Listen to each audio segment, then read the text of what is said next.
სახელითა მამისათა, დაძისათა, დაწმინისა სულისათა. ჩვენთან არც ღმერთი. დღევანდელი კვირა დღე შობის წინა ყოველთვის წოდებულია როგორც წმინდა მამათა კვირა. და რატო?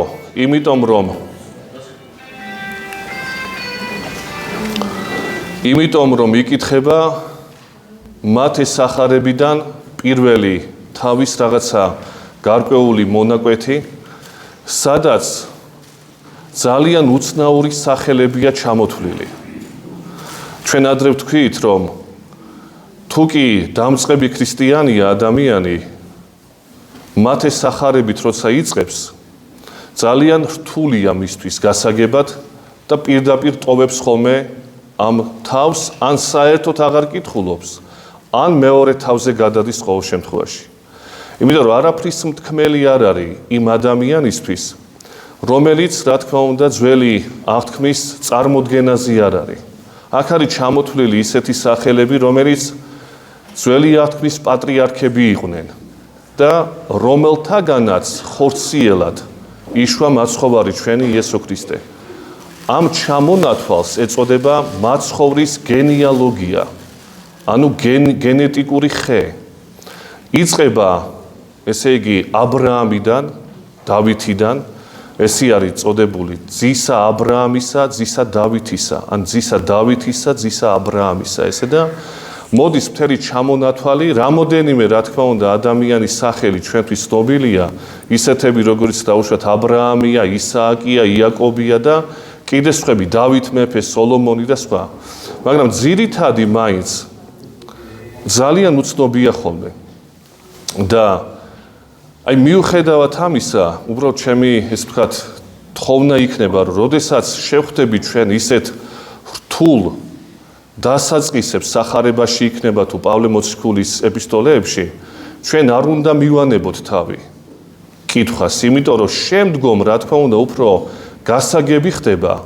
აი თუნდაც იოანეს სახარების დასაწყისი არ არის ადვილი. მე მაგალითად პირადად ჩემ აზრს გეტყვით, რომ ბავშვობაში როცა ვკითხულობდი ხოლმე ამ იოანეს სახარების დასაწყისს, პირველიდან იყო სიტყვა, ძალიან უცნაური იყო ჩემთვის, რატომ უბრალოდ არ დაიწერა ეს წინა სიტყვაობა შეიძლება ითქვას. რატომ ესეთი რთული, მაგრამ სინამდვილეში როცა შემდგომში გაერკვევი ადამიანი, ფიქრობ, რომ აუცილებლად ესე უნდა დაწყებულიყო, აუცილებლად. როგორც მათე სახარებასთან დაკავშირებით, აუცილებლად ასე უნდა დაწყებულიყო, რატო უნდა დაწყებულიყო ასე? რაც არის ჩამონათვალი, როგორც თქვით. იმიტომ უნდა დაწყებულიყო, რომ ეს სახარება უპირველეს ყოვლისა იწერება ებრაელთათვის. და ებრაელებისთვის ყველაზე მნიშვნელოვანი არის წარმოშობის საკითხი, გენეტიკური ხაზი. თუ კი დიდ ადამიანზეა საუბარი, აუცილებლად უნდა ცნობილიყო მისი გენეალოგია. სხვაგვარად ის დიდი კაცი არ იქნებოდა. თუნდაც მღვდელმთავრის გენეალოგია უნდა ყოფილიყო ცნობილი, თუნდაც მღვდლისა და მით უმეტეს მესიისა, რომლის წარმოჩენაც უნდა თავის სახარებით მათე მახარებელს, აუცილებლად გენეტიკური ხაზი უნდა ყოფილიყო წარმოდგენილი და გენეტიკური ხაზი რასთან დაკავშირებული, ვისთან დაკავშირებული? დაკავშირებული დავით მეფესთან. იმიტომ დავითის ძეს უწოდებენ მოგეხსენებათ ძალიან დიდ შემთხვევაში სახარებაში დავითის ძეო შემიწყალემე. დავითის შტოდან უნდა მოსულიყო, ეს არის წარმოჩენილი მათეს სახარებაში და დავითი თავისი მხრივ არის აბრაამის შვილი არა პირდაპირი შვილი, არამედ მისი შთამომავალი. ესე იგი, ეს გენეალოგიური ხე ამიტომ არის წარმოდგენილი. ეს ერთი რაც შეეხება ამ ყველაფერს და ეხლა მეორე, ჩვენ წინა კვირას ვისაუბრეთ ისეთ რთულ საკითხზე, როგორიც არის საკითხი შემოკრების შესახებ, ორ ადამთან დაკავშირებული.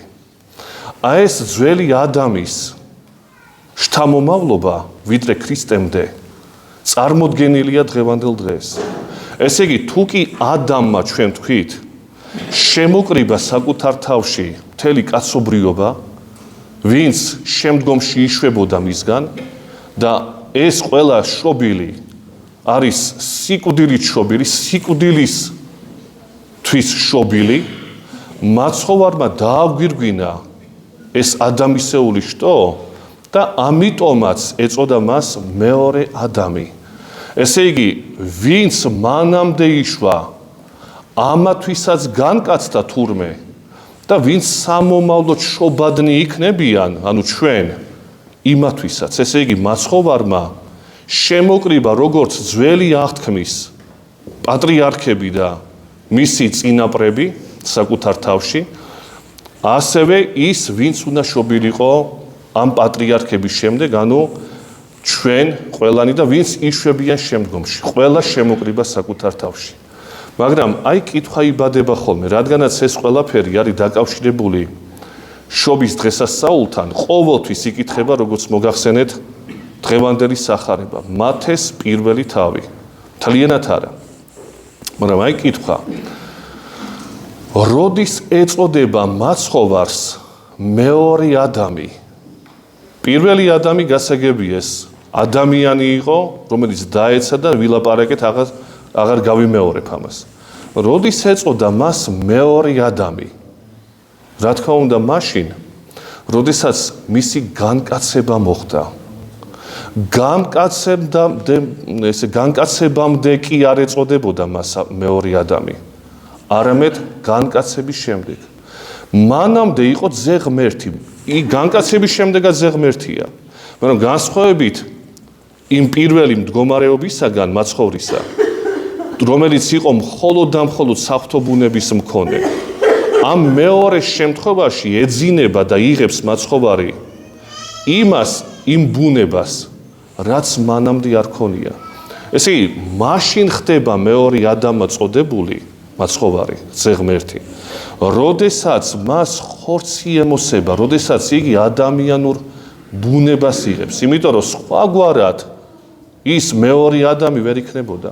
თუ კი სრული ადამიანი არ იქნებოდა იგი, მეორედ ადამად არ იწოდება. და ის საინტერესო რა არის ახლა ამასთან დაკავშირებით.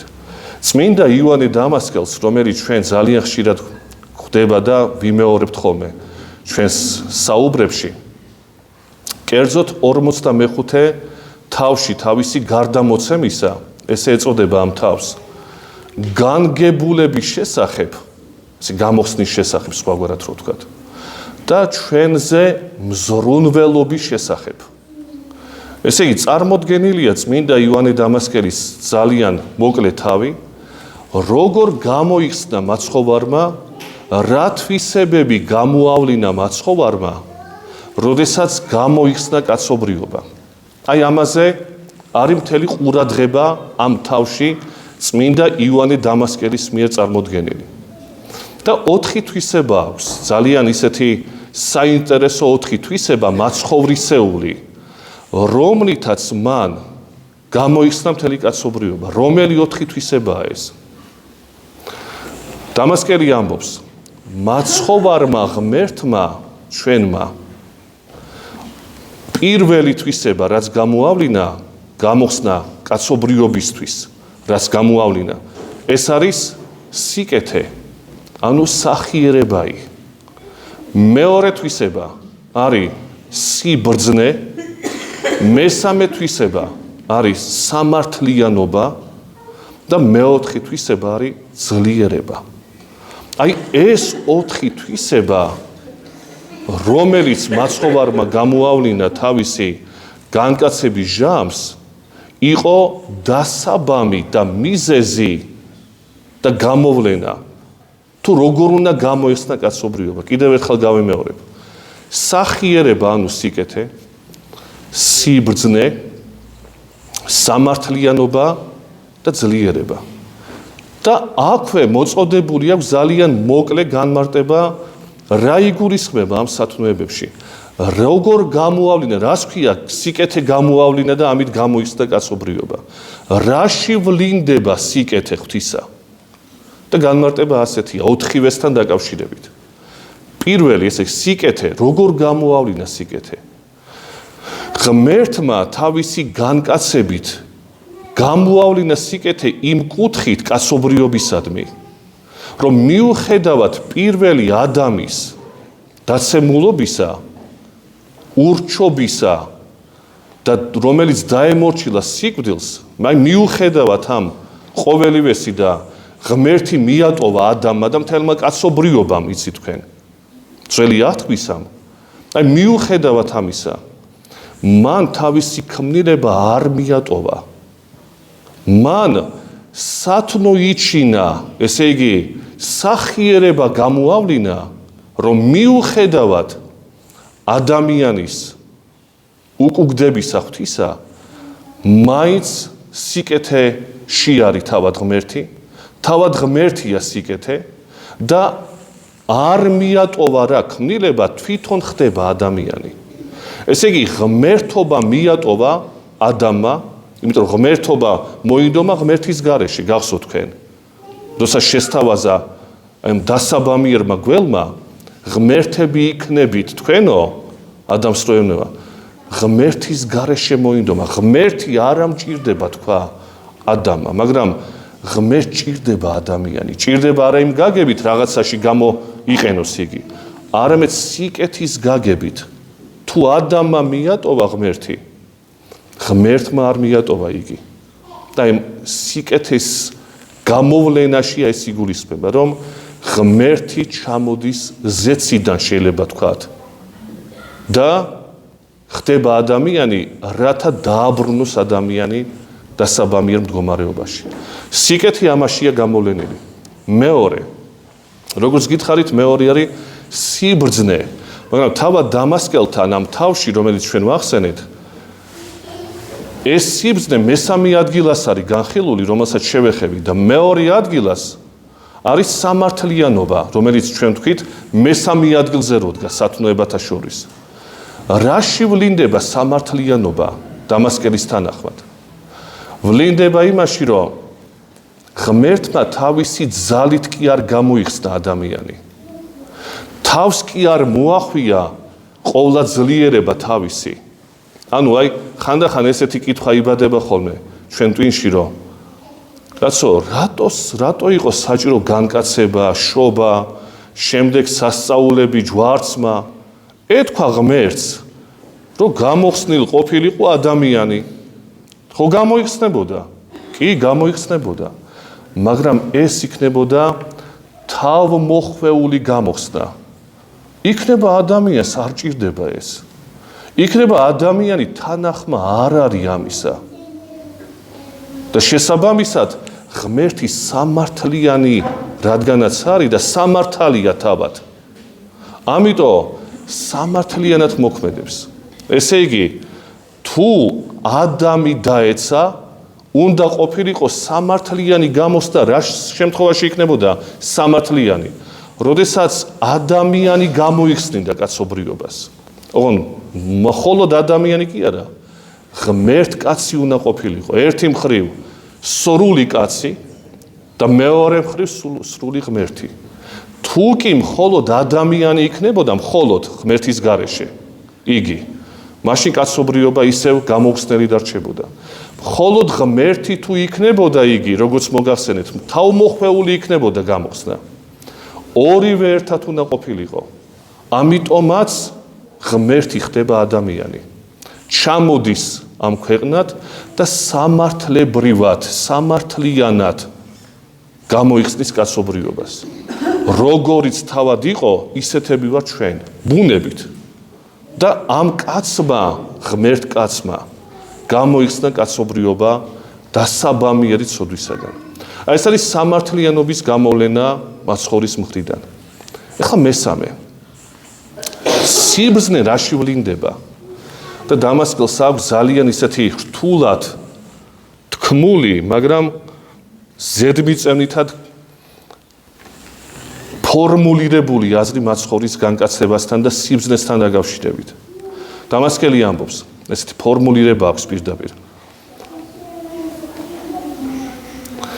დაუმდაბლებელი სიმაღლე დაუმდაბლებლად მდაბლდება. ახლა ერთი შეხედვით და ერთი გაგები ძალიან რთული ფრაზებია. დაუმდაბლებელი სიმაღლე დაუმდაბლებლად მდაბლდება. რაზეა საუბარი? დაუმდაბლებელია ღმერთი. და ეს არის სიმაღლე მისი. მაგრამ აი პარადოქსი რა არის? ეს დაუმდაბლებელი სიმაღლე, ეს ღმერთი დაუმდაბლებლად მდაბლდება, ნიშნავს, რომ ორი ბუნების მქონეა იგი. ეს დაუმდაბლებელი საღვთო ბუნების მქონეა და მაჩვენებელია მაცხოვარში საღვთო ბუნებისა, ხოლო მეორე მდაბლდება, ეს მეორეს შესატყვისი არის მის ადამიანურ ბუნებაზე, კაცობრიურ ბუნებაზე მითითება. ესე იგი, ის კი არ მიატოვა, რაც იყო, დაუმდაბლებელი იყო და დაუმდაბლებლად დარჩა იგი. მაგრამ ამავე დროს ეს დაუმდაბლებელი მდაბლდება, ანუ კაცობრიობის ბუნებას იღებს, ადამიანურ ბუნებას იღებს. და შესაბამისად, როგორც მოგახსენეთ, აუცილებელი იყო ამ ორი ბუნების ქონა. სხვაგვარად კაცობრიობა ვერ გამოიხსნებოდა. ვერც მხოლოდ ადამიანი და ვერც მხოლოდ ღმერთი გამოიხსნიდა კაცობრიობა. აი ეს დამდაბლებულობა არის სიბრძნე ღვთისა კაცობრიობაში გამოვლენილი და მეოთხე ეს სათნოება, რომელიც მე მოგახსენე და დამასკელს აქვს წარმოდგენილი როგორც ძლიერება. სად ვლინდება ძლიერება ღვთისა? დამასკელი ამბობს და ამბობს ესეთ რამეს. სახიერების დაუვლევნელი ზღვა, ღმერთი, მდაბლდება და სიძლიერეს ავლენს მაშინ, როდესაც კაცი ხდება იგი. ესე იგი, როგორ შეიძლება ღმერთი გახდეს კაცი? რამხელა სიძლიერე უნდა? ეს დაახლოებით როგორი მდგომარეობა, იცით? რომ შევადაროთ უბრალოდ ჩვენ თავზე. აი ადამიანმა შექმნა ქოთანი. და დაუშვათ ქოთანი არის გონიერი არსება.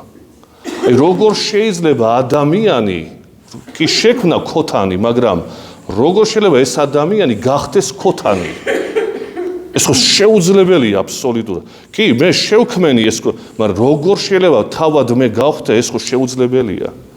აი ღმერთი, რომელიც არის შემოქმედი ყოველივესი, ხდება ადამიანი თავისი შექმნილობის მსგავსი და თანაარსი მისი. რამხელად სიძლიერე უნდა აქ. და სიძლიერე მხოლოდ იმაში კი არა, რომ ხდება ადამიანი, არამედ რამხელა თავმდაბლობაა, რამხელა ესეთი ძველი ქართული ტერმინია, კენოზისი ბერძნული ტერმინი გადმოდის ძველ ქართულად ესე. რამხელა დაცალიერება უნდა განიცადოს მან. დაცალიერება არის უწმინდესი ტერმინი საღვთისმეტყველო, რომელიც აღნიშნავს თითქოს იმას, რომ როდესაც განკაცდა ღმერთი, თითქოს მიატოვა საღვთო ბუნება თავისი. მისთვის მახასიათებელი არ არის ადამიანური ბუნების მიღება, ის სრულყოფილია აბსოლუტურად. მაგრამ იღებს იმ კნინობით, იმ წარმავალს, რასაც ჩვეულებრივად ვერავინ ვერ მიიღებს, იმიტომ რომ ყოლა ძლიერება არ გააჩნია მას. და ამხელა დაცარიელება არავის არ შეუძლია. ამხელა პატივი, აი მეფე, უდიდესი მეფე, რომ გახდეს დაგლახაკებული კაცი, ვიღაცა ღატაკი რო მისთვის ხო ბუნებრივი არ არის ეს. ვერც გაიგებს მეფე რითი ცხოვრობს ეს დაგლახაკებული ხალხი. იმიტომ ის სხვა ცხოვრებას არის მიჩვეული. და წარმოიდგინეთ ღმერთი შემოქმედი და იმდენად უფრობით ფორმაში მყოფი, ვიდრე მეფე ყოფითი გაგებით. მდაბლდება იქამდე, რომ ადამიანი ხდება. აი ეს არის ყოლა ძლიერება მაცხოვრისა გამოვლენილი წუთის სოფელში. ამ 4 თვისებით, ამ 4 სათნოებით, როგორც მოგახსენეთ, დამასკელთან დოგმატურად არის ჩამოყალიბებული ის, რითიც მაცხოვარმა ჯერ შეიკრიბა საკუთარ თავში ის წინაპრები, რომლებიც ჩვენ ვახსენეთ, ძველი აღთქმისა და მეორე მხრივ როგორ გამოიხსნა ეს წინაპრები და ისევე ის ადამიანები, რომლებიც უნდა შობილიყვნენ შემდგომში, ანუ ჩვენ.